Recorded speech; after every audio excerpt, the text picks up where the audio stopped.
It is obvious that the Democratic Party is totally in support of the ongoing rioting in some major cities in the United States of America. The Democratic politicians and the mainstream media refused to condemn the rioting, calling it peaceful demonstrations, although many people have been killed on the process. Rioters have also been destroying properties, setting businesses and houses of hard-working Americans on fire.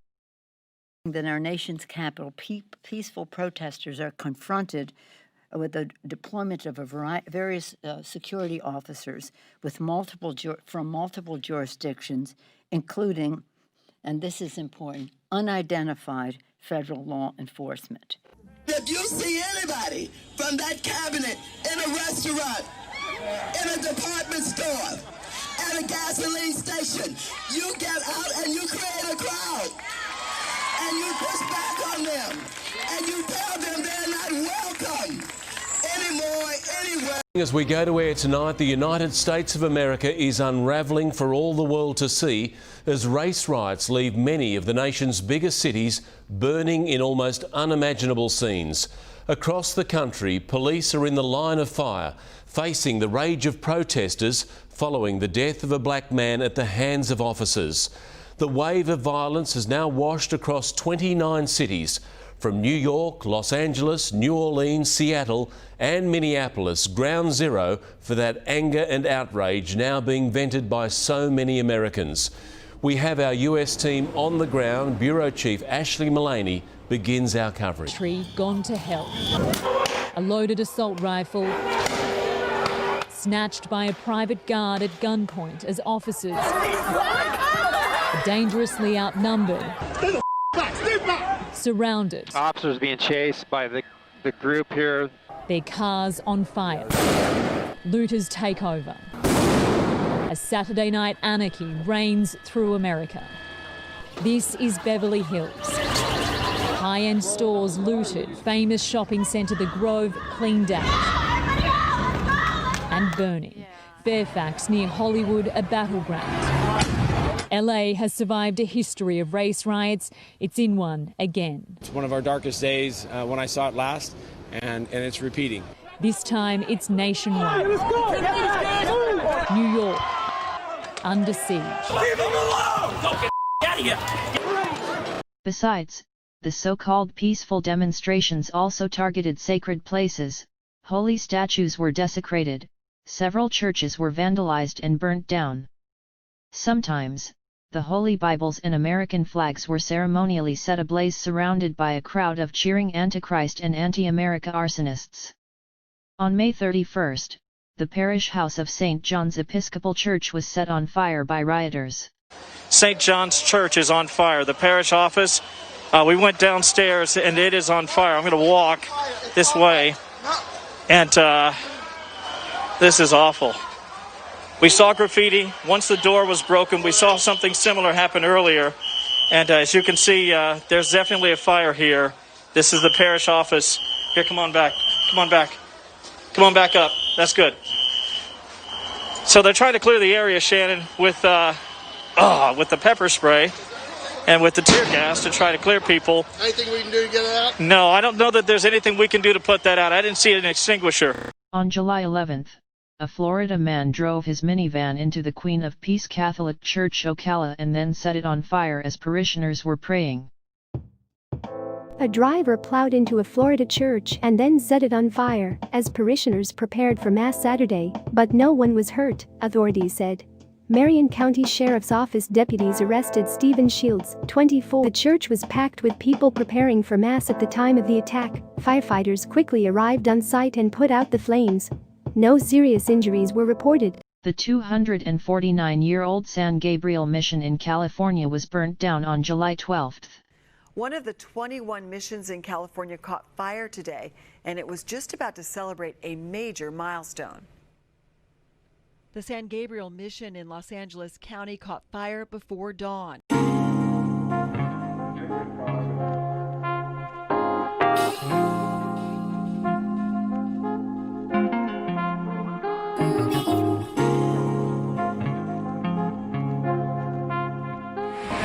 There's a big hole.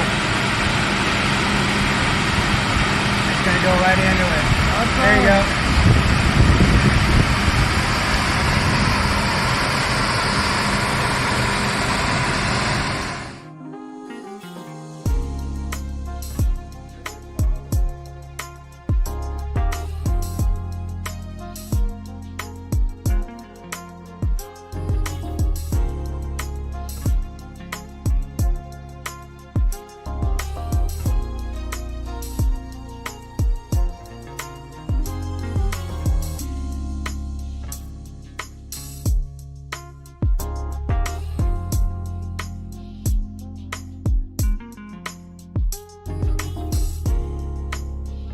Apart from church buildings, sacred statues are also chosen targets for the Antichrists.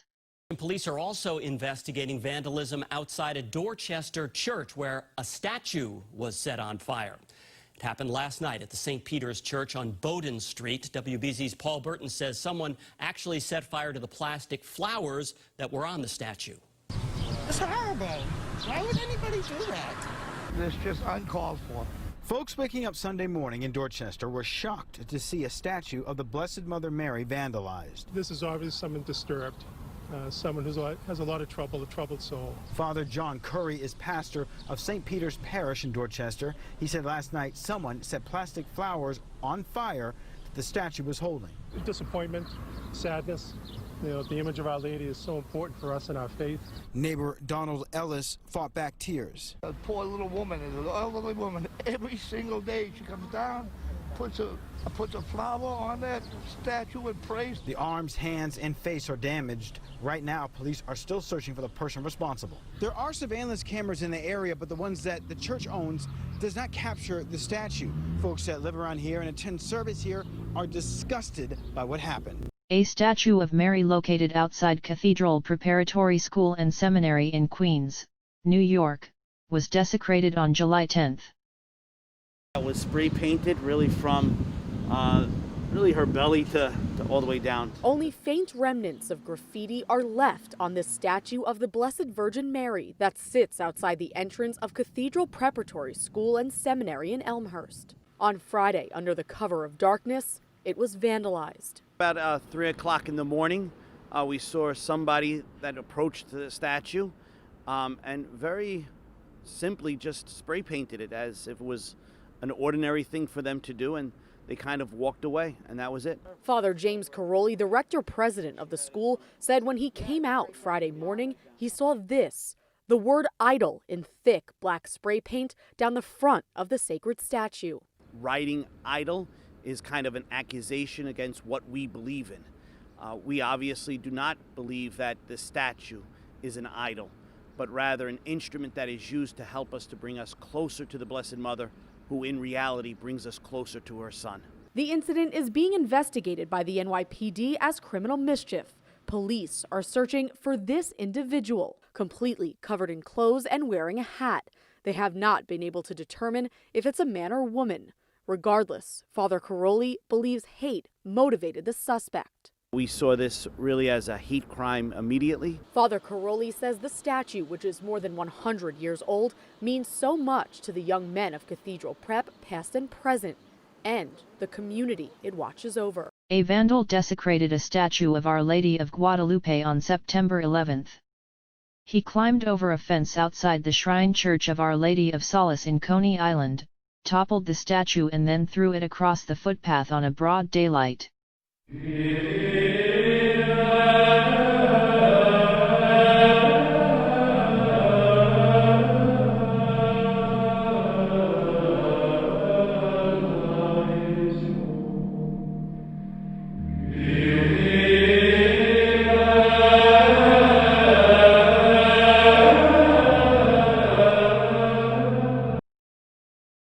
On September 16, St. Patrick Cathedral in El Paso, Texas, was vandalized and a historic statue of Jesus desecrated.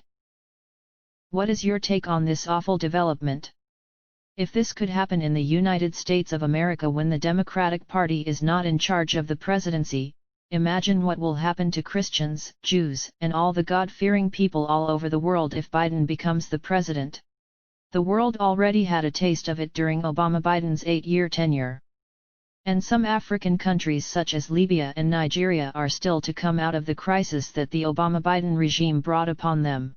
The level of interference by the Obama's government was very overwhelming. It's not as if I couldn't have won the election even with that. But if, by my own thinking, and also the way some other people looked at it, they go outside the normal diplomatic relationship, then it should be mentioned.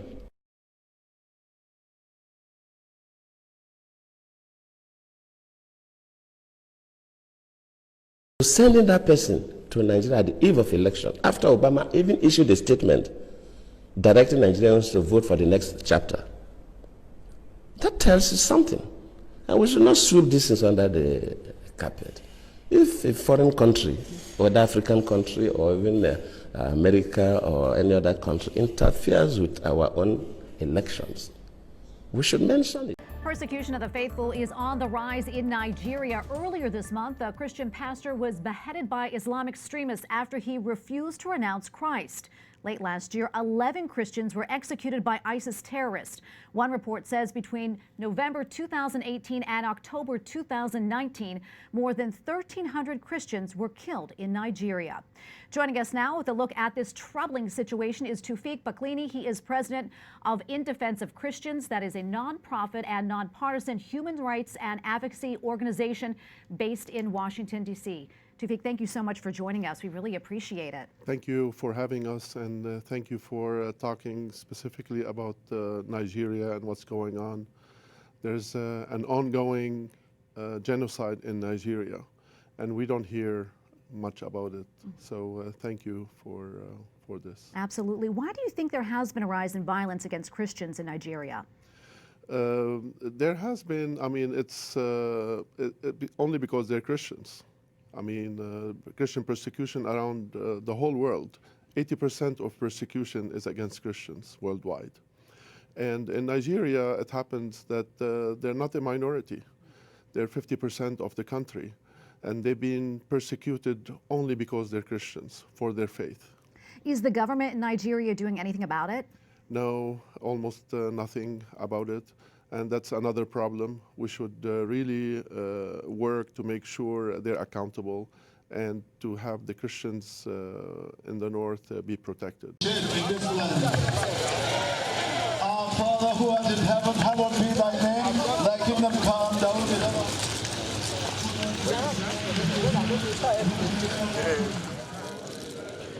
This happened earlier today. Members of the Catholic mission in the nation's capital, Abuja, on a prayer procession seeking God's intervention over the rising cases of insecurity in the country.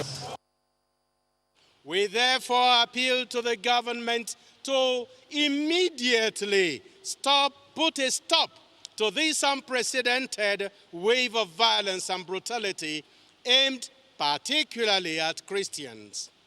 We also call for the arrest and prosecution of those behind these senseless killings that sow the dangerous seeds of hate and distrust among the various segments of the Nigerian society. We are sad. We are in sorrow and grief. President Trump, on the other hand, made religious freedom one of his top priorities, and he is staying true to his promise as usual. Well, President Trump standing up for Christians in a meeting with the Nigerian president. We're deeply concerned by religious violence in Nigeria, including the burning of churches and the killing and persecution of Christians. We encourage Nigeria to do everything in their power to immediately secure the affected communities and to protect innocent civilians of all faiths. The killings of Christians, Christian persecution getting virtually no coverage on the mainstream media. President Trump is the first U.S. president to host a meeting at the UN on religious freedom. And to put things into perspective, 1 in 9 Christians worldwide face intense persecution, and that's up 14% from last year, which is why the White House is making this a top priority. As president, protecting religious freedom is one of my highest priorities. In his keynote address to the UN, President Trump pointed to alarming statistics showing 80% of the world's population live in countries where religious liberty is threatened, restricted, or even banned. When I heard that number, I said, please go back and check it because it can't possibly be correct. And sadly, it was. 80%. To top that, it's estimated 11 Christians die each day for their faith. In response, the president announced an additional $25 million in funding to protect religious sites and relics. There will also be a new business coalition focused on workers. This is the first time this has been done. This initiative will encourage the private sector to protect people of all faiths in the workplace. Why is the president's call to action a major step when compared with past presidents' focus on this same issue?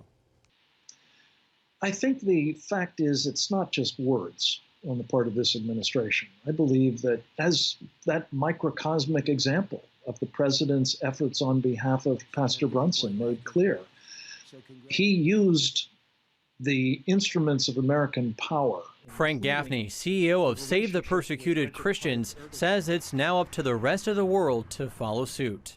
This video is a call for all Christians, Jews, and peace-loving people from the United States to pray and vote for the re-election of President Trump. Whereas the rest of the world is called to pray for a landslide win for President Trump in November 3, 2020.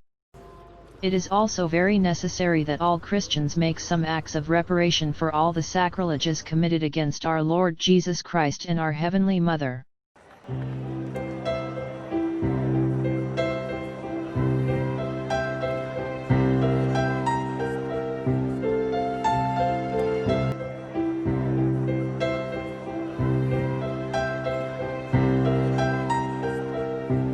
Please, do not forget to share this video.